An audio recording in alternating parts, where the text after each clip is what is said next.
All right, Rocky, it's Snapshot time as part of Neds AFL Unpopular Opinions. Ryan is off this week. He's having a bit of a holiday. Good on him. Incredible. Good on him. I've been brought back in. Yeah. Well, I did it a couple of weeks ago, and then Ryan came back, and then I came back. And you were 0-2 in the multi, so we do need to get one, so you're going to have to bounce back. I'm confident. I've done my research. I've done my homework. You've seen the notes. Hopefully you haven't put Richmond in or something silly like that. There's no Richmond involved in the multi this week, but there may be Richmond involved in some futures forecasts that we're going to do. So that's what I thought we'd do on the Snapshot this week. Yep. I figured we'd just update where we are on the futures forecasting. Almost mid-season. Well, there'd be a lot of people that would have futures multis just riding it out, and I think some are confident about certain markets, and we'll get to that in a second, but I mean, it's clear that the flag is not in the bag for anyone. So far in season 2024, Neds has had 4 teams listed as flag favourites after round 11, so that's pretty impressive. So obviously we started with Collingwood at $5, then the Cats and then the Giants, and as of today, so we're recording this on the Monday afternoon leading into round 11, the Sydney Swans at $3.75, and that is the shortest the flag odds have been this season so far. Yeah, we don't want to declare them. We know what happened when we did that a couple of years ago. Never Geelong wiped them, but they're as good as anyone in the competition, and they had a bit of a down year last year off that, but they're back to their absolute best, and rightfully so. They are Premiership favourites. It's incredible their only loss was against Richmond, and Richmond's only win was against Sydney. It's have a look who was playing for Richmond that day and who's not available for Richmond at the moment. We'll go into that later. I think I mentioned that earlier in the show. But it'd be very interesting, speaking of previous Premiership favourites, the Cats and Giants at Geelong this weekend at GMHBA Stadium as well. And you may recall the Giants actually beat them at Geelong last year by 7 points, so that could be one of the more interesting betting games of the round. Yeah, I think so. And Geelong have certainly come back since you wanted them to a couple of weeks ago. I did. In this podcast. They're 0-3 since I said that. But the Giants have certainly come off as well. I had them as Premiership. Yeah, faves. They've had a couple of injuries and they haven't got the continuity, but the last couple of weeks, they've been disappointing against Essendon and the Bulldogs. I know it was a wet weather game, but Geelong will want to bounce back. I think Tom Hawkins will play, so record-breaking game. He'll go to the most capped Geelong player ever. So I'd be leaning towards Geelong because they got beaten, we know, down there a couple of weeks ago by Port Adelaide. Bad loss against the Gold Coast Suns. And what about that scoreline too? That was straight out of 1994, those numbers. Incredible, 163 or whatever it was to 100. Who needs defence? Nah. Defence, footy's never been for defenders anyway. Going back to the Premiership market, of course, the Magpies, they've gotten their groove back on there, about to a solid $7. And despite being out of the 8 this weekend, currently sitting on 10th on the ladder, Carlton are actually still in the third line of betting for the Premiership at $7.50. It's open. Essendon, nowhere to be seen. Well, no, the second place Bombers, there's number 2 on the ladder, $15, equal with Brisbane to win the flag at the moment, $15. But some of the Neds punters have actually got on a bit of the Essendon edge, should I say. Essendon edge. The Essendon edge. Someone's chucked on $2,500 on the Dons at $41 just recently to win the flag. They've got a soft enough draw over the next couple of weeks to nearly secure a final spot. It's going to be close. Their percentage isn't great, but they got Richmond this week. That's 10 goals plus. And then the Suns up here, so that's a good challenge for them. Carlton. So their draw does get harder after this one, but North Melbourne and Richmond gives them a couple of wins. I'll tell you what, no, 1 week at a time and all, but Essendon Carlton on King's birthday eve is going to be the biggest game those two have played for in about 25 years. Carlton played in a prelim last year, or you mean them? No, two between both the Bombers and Blues, not I got you. No, that's what I meant. A question: do you think are Essendon a flash in the pan, or can we trust them? No, I don't think. I think they'll come off in the second half of the year. Like their percentage, they've just fallen in a few times. They've obviously won enough games. But I don't see it being sustainable for them, I don't think. And in terms of the top 8, because there's the fluctuations are there, what position was Port Adelaide in before they had their freakish win? They were in the live ladder, they were 9th. And now they're in the top 4. Yeah, so it's such an even competition. You've got... Who do you have as a write-off, though? I mean, outside of the obvious ones, so not the bottom 4 teams, but out of the ones who are still in contention, who would you just go, strike them through? The Saints? Yeah, well, no, the Saints are gone. I think only the top 12 can play finals. So you've got the Crows, put a line through them, St Kilda a line, Hawthorn, West Coast, Richmond North. Yeah. Brisbane, 12th, they're starting to play better footy. But got some percentage on the weekend. Got some percentage, but do they they play Hawthorn, they get close enough going to the bye, then can they play the second half of the season? But the Bulldogs, they're 11th. They're just so inconsistent. They'll probably win Friday night. Thursday night. Thursday night. The Swans. Carlton have come off. Freo, better. Gold Coast. And then Melbourne even. They get touched up by West Coast. It's a very open season beside the Sydney Swans, I think. So I think the top 12 can still play finals. I think it's Sydney's to lose at the moment. Ladder predictor on the AFL website is going to be a lot of fun at the moment, as are live ladders. Now, from the complete opposite of who's winning the Premiership to who's winning the Wooden Spoon, least wins. Now, the winless North Melbourne are $1.20. They're a lock for the Wooden Spoon. You would think that, but the back-to-back thumpings my Tigers have seen over the past weeks, Richmond are now $3.50 for least wins / Wooden Spoon. They were $12 at the start of the season, so it's now a two-way contest between North Melbourne and Richmond for the Wooden Spoon, because the other two in the market, Hawthorn and West Coast, are both at $101. Yeah. So is North still a lock, or Richmond in a position to take it off them? Richmond are obviously going to get players back, but if North were to play Richmond this week, I'd be tipping North. I would too. From what I've seen over the last fortnight. I'd be back in the Kangaroos as well. So I don't think it's a lock that it's North, but it's one of those two teams. I think the Eagles will win some games. Hawthorn and St Kilda will. So it could be one win though. There could be two teams on one win at the end of the season. Oh, let's hope not. And I mean that for both teams, obviously, not just the team I back for. Speaking of absolute locks, rising stars. Now, it's obvious that Harley Reid, he's at Winx odds. In fact, a little bit higher than what Winx was at back in the day. $1.20 to win the rising star. Probably the best first-year player we've ever seen. Lynchy touched on that earlier on the program. In terms of Harley Reid betting we've seen on the rising star, we took $250 bet at $3 in late Feb on Harley Reid. The biggest bet we have on him is about $3,000 at $1.90. That was taken in late April, so pretty much after seeing him early. Yeah, I think it may have been just after Gather Round. He had that game out in Mount Barker. But a heap of futures multis are pretty much banking on Harley Reid to win the rising star. What I'm curious, if we removed Harley Reid out of the field for Rising Star, and I wouldn't be surprised if this market came into consideration closer to it. So, Rising Star without Harley Reid in it, who would you have penciled in this year? It's a tough. You got Sam Darcy, Georgie Wardlaw, Darcy's been good. Colby McKercher, one of the great names in general. Just looking for that market. Caleb Windsor, Darcy Wilson. You'd probably say Darcy. Darcy was outstanding again on the weekend. Mm-hmm. And obviously second, but like Dempsey, there's some good young talent coming through. You mean Sam Darcy or Darcy Wilson? No, Sam Darcy. Yep. Sam Darcy. Darcy Wilson's been playing well, a couple at North Melbourne as well, but I think Sam Darcy's the clear standout second. No, I think the rising star this year will be the Harley Reid testimonial. No doubt about that. Speaking of awards, Harley Reid will probably win during his career. The Brownlow bubble. Now, Nick Dacos, 41 touches on the weekend, 14 clearances, 7 score involvements. Much said about that. Currently in the second line of Brownlow betting at $5.50.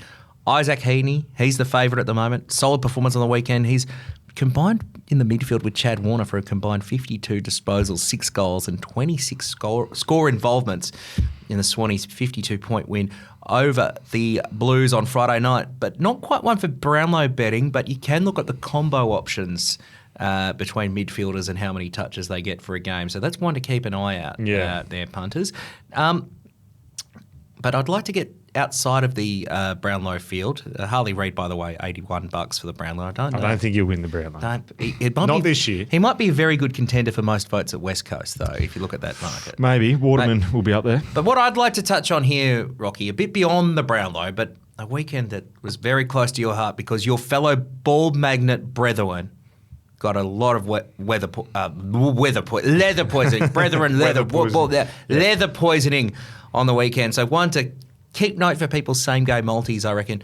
2 players that got the 40-plus on the weekend. Yeah. 2, I should say. Noah Anderson, 42 on Thursday in the Suns' big win over the Cats. We mentioned Nick Dacos earlier. We had 5 players in the over 35 category. So Sam Flanders, 37. Lockie Neal, 36. Matt Rowell, Adam Treloar, and Dane Zorko, 35. Phenomenal. Yeah, incredible. It looked like Zorko and Neal were going to get 40-plus as well. So big stat games, and as you see these blowouts, you're going to see more and more. So the coaches' votes just came through as well. So Heaney got the 8, Chad Warner the 10. So Sydney may take votes off each other. not sure Dacos, he probably gets the 3, but Pendlebury was outstanding early in that game. So he's scoring involvements. I think he kicked the first 2 goals and then had 2 or 3 goal assists after that. So he may pinch 3 there. We're going to get a player get to the 50 this year? I think so. I think so. Dacos or someone like that. Lockie Neal still, Zorko, those guys, the big stat getters, and they play those bottom teams that unfortunately at times are uncompetitive. They'll stat right up. And your old mate Zorko, Yep. pretty good for an old bloke. Give him another year. I think so. I think you have to the way he's playing. He's been sort of forced into that role with Kitty Coleman going out across half back and McKenna missing a few weeks as well. So he's found his niche back there as well. He's probably thinking how good's footy. And also, in terms of more ball magnets, 18 players over 30-plus disposals this Plenty weekend. of value out there. Plenty of value out there. I'm curious, are you better to go the over-under in terms of set players disposals for a match, or should you go the jugular and go, no, I'm going to back them for 35 plus? What would you? I've always gone the plus, 35 plus, but that's probably why I never won. So maybe go the line. How many times did you get over 40, by the way? 10, I think. 10. 10. Just 10. Just at 10 times over 40. And what did you get in that Sandfall game that one day? 57. 57, Yeah. right. Yeah, very good. Now, speaking of, not Port Adelaide, a tangent, but you played for Port Adelaide Magpies. Port Adelaide Power, it ain't over till it's over, Rocky. Special shout out to any punters who took Port in the live betting. Yeah, they would have got some decent odds on on Sunday. Well, during the fourth quarter, Port was paying at $7.50 at the start of the fourth quarter, and midway in the fourth quarter, they got out to 15. So anyone who got out to that, I think with a minute to go, I don't know when it finishes, a minute to go, you would have had to have them at 50 to 1. Like, the chances of kicking 2 goals in 30 seconds is slim. Like, probably the first time we've seen it. Well, I think Lynchy mentioned earlier the Richmond Gold Coast game in Cairns back in the day, but yeah. That was nearly a minute though, wasn't it? Yeah, that was a minute. That was 30 seconds. I'll have to look into that. But no, it ain't over till it's over, as they say. And shout out to anyone who did have a crack at Port in the live one. Another one here to take note of going into the future is the House of Pain is back. Or should I say the House of Harley? Now, West Coast, they have won 3 of their last 4 games at Optus Stadium with an average winning margin of 37 points. So maybe perhaps taking the Eagles at home 1-39 would be a pretty good value play in the future. The only loss that they had in their past 4 was, of course, that 1-goal defeat by the Bombers in round 8. And to Essendon's credit, that's actually looking like a pretty good win at the time. A lot of Bombers fans thought, oh, geez, we nearly blew it against West Coast. A bit of debate coming out WA way this week and in recent weeks has been about home ground advantage and the unfairness of it. I'm curious because you played for an interstate club, or an interstate club outside, a non-Victorian team, I should say. I still refer to them as interstate clubs, just as a born and bred Victorian. How much of a difference is the home ground advantage? And you're probably speaking more from your Port days than your Brisbane days. Yeah. What's the difference between the home ground advantage in a team that's in a two-team town compared to a 10-team town at the neutral grounds? The home ground advantage, I think, gets eaten up maybe a little bit, but it's the same for an interstate team when they play in Melbourne. It's a lot harder to go there and win. So maybe you lose it a little bit when you've got Carlton and Collingwood playing at the MCG or something like that. There's certainly a home ground advantage, but anyone that says it's equal or because the Perth teams get 12 business class. 12 business class. Yes. I don't think there's even 12 business class seats on the flights they go on. Not on Virgin, no. And the fact that they can even consider that and say that that's offsets the advantage, that's a joke. Like when you travel interstate, so you leave your home an hour or 2 hours before the flight, so you get to the airport, you've got an hour before your flight, you've got to be all checked in together, you sit at the lounge for an hour, then they've got a minimum sort of 4-hour, 5-hour flight, then an hour bus ride when they land in Melbourne to their hotel or train. It's a 7-8 hour process for them, where if you're playing at home, it's so much easier. So I think the Perth teams certainly have it a lot harder than anyone else in the competition, but to be an interstate club is certainly a lot harder than being in Melbourne. But I think winning in Perth is becoming harder. Yeah, 100%. It's a lot harder now. They're West Coast. A couple of years ago it wasn't, or 12 months ago it wasn't. No. But now it is, when they're up and about. Melbourne found out firsthand yesterday. They most certainly did. In fact, I remember there was a phase where Fremantle and West Coast would always win at Subiaco. Yep. And whoever played them whoever got beaten by them wouldn't win the following week when they returned Yeah, from Perth. right. So hence, when Subiaco had a reputation of the House of Pain. Well, Brisbane had a home ground advantage the last couple of years. Yes, they were that's nearly been- undefeated there. The Gabatoir, well, yes, well, they've had a Might couple be of big back wins now. there Yeah. recently. But no, the home ground advantage debate is always an interesting Yeah. one. But if you're looking for fairness and equalisation in the fixture, we haven't seen it since about 1986. No, so we it's a never lost will. cause. Speaking of lost causes, or not lost causes, here's something multi. we're still hopeful for. It's the multi. Okay. As is custom on this program, we've got to recap last Yes. week's multi. We're out the one Thursday you and, night, weren't You we, and or Ryan, Friday you night? were out. You were out on Friday night. You backed the Swans 1-39 against Carlton. Ryan's bet. That was Ryan. Yep. Okay. Well, the Swans won by 52 points. So come on, Ryan. Stiff. Stiff. Oh, maybe Yeah. says more about the Swans than it says about what Ryan was predicting. One of the more reliable bets, certainly in probably the past 3 years, has been Collingwood 1-39 against the Crows. $2.10 if you don't mind. Ryan's that got up. bet. That's very good. Ollie Wines 25 plus disposals. That was actually the bet was actually void because he. Oh. Yep. So I didn't lose a leg. That was mine. Yep. So well, yeah. That we won't. I won't play the bow bow sound effect on that one. And Lockie Neal 30 plus I should have taken him disposals. 35. That Should- was pretty 37. comfortable. So we go again. Dust ourselves off. We You're kicking it off with the first I two. am. So you're going to go, I think, I am going to kick us off. I want to get both my ones out of the way. 1:45 games on Yes, Saturday two afternoon. games at the same time on a Saturday afternoon. Old Strange. School. You doing around the grounds or something? A Triple M? Nah, nothing this week. Weekend off. Anyway, Carlton and Gold Coast Suns at Marvel Stadium on the weekend. Of course, last year the Suns did play Carlton after a 2-week stint in Darwin. Everyone thought the Suns would beat. This would be a chance for the Suns to prove themselves. And Carlton, they might sack Voss if they lost it. But then we saw what happened, and fate changed. I think the Suns are a good chance here. I think we're in for another close one. The line has the Suns at 16.5, favouring Carlton, obviously. So I'm going to take the Suns to cover it Yes. at 16.5. And of course, also happening on Saturday afternoon is the North Melbourne and Port Adelaide clash in Hobart at Yes. Blundstone Arena, Bell Reeve Oval. This is more for the bit of theatre of it, and he's been playing some great footy at the moment, and he'd probably love to do it. I've just got Jason Horne-Francis for any-time goal kicker. Yeah, I think that'll be comfortable. He'll be up and about for that one. And then I'll go at the game straight after that. Geelong take on the Giants. I'm going to take Tom Stewart plus 25 disposals. And then Sunday afternoon, I think Melbourne will get hold of St Kilda. They'll want to bounce back. Alternate handicaps, I'm going to take them minus 22.5. At $2.05, if you Yeah, don't good mind. value. That's excellent value. So just recapping, the Suns to cover at 16.5 against Carlton. Jason Horne-Francis, anytime goal scorer for Port against the Kangas in Hobart. Tom Stewart, 25 plus for the Cats against the Giants. And Melbourne, 22.5 in the alternative handicap.